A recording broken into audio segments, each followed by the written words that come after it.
दिनेश कार्तिक बंचाई देले आरसीबी को नहले आरसीबी शर्मानाक पराजय होता एसआरएच पक्षरे तो आईपीएल मैच नंबर 30 बहुत रोमांचकर हो जाता।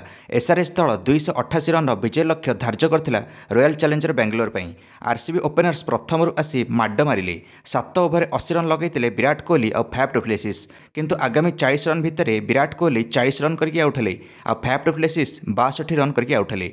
लगुला आरसीबी 100 रन बड़ व्यवधान में हारिबो किंतु दिनेश कार्तिक आसिकी एकला लढ़िले। गोटे आरसीबी विकेट खसी चली थाए किंतु दिनेश कार्तिक मारिले 7टा छक्का 5टा चौका 35 बॉल 83 रन इनिंग्स खेलिले दिनेश कार्तिक। विपक्ष कैप्टेन पैट कमिन्स भी टिके समय पर छानिया हो पड़ते दिनेश कार्तिक माड देखी। अन्यपटे आरसीबी विकेट खसी चलता किंतु दिनेश कार्तिक को फरक पड़ू नाला। सबु दिगरे रन मारुले Dinesh Karthik. Reverse scoop reverse sweep pull shot सबू शॉट या पाखे था। आरसीबी 6टा मैच मात्र गोटे मैच जीति आरसीबी को जिताई एलिमिनेट होगार बचाइवा चाहूले दिनेश कार्तिक। एकमात्र लक्ष्य था आरसीबी को जिताइबार दिनेश कार्तिक। शेष में कार्तिक 19 ओवर आउट हो गले 8 बॉल बाकी थाऊ थाऊ दिनेश कार्तिक आरसीबी दल सम्मानजनक 262 रन पहुंची पारा। निर्धारित 20 ओवर 7 विकेट हराई सनराइजर्स हैदराबाद शेष में 25 रन मैच जीतिला।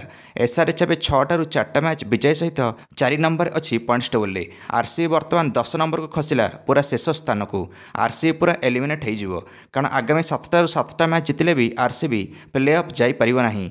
दर्शक बंधु मैंने से किसी स्थिति हो जाइए। आरसीबी दुई दल मिसिक यही मैच रे 549 रन करें। प्रथम एसआरएच 287 करें सर्वाधिक हाईएस्ट स्कोर आईपीएल इतिहास प्रथम बैटिंग करी। दर्शक बंधु मैंने तापर आरसीबी दल सम्मानजनक 262 रन पहुंची पारा। समुदाय 38 छक्का बाजिला यही मैच रे।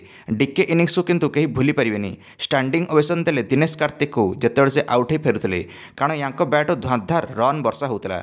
चलित आईपीएल डीके जबरदस्त फॉर्म रे अच्छा। आगामी टी20 वर्ल्ड कप या नामटी विकल्प रूपे देखा विकेट कीपर रूप एंड कि 38 वर्षीय खेलाड़ी कमेंटेटर थाई भल फॉर्म रे पलि आछंती और जबरदस्त बैटिंग करछंती। आपण माने दिनेश कार्तिक को विकेट कीपर रूप आगामी हेबाकु थिबा टी20 विश्वकप रे देखुछंती निश्चय निज मंतव्य कमेंट दे वीडियो को लाइक और चैनल को सब्सक्राइब करदेवे। समस्त क्रिकेट अपडेट्स धन्यवाद।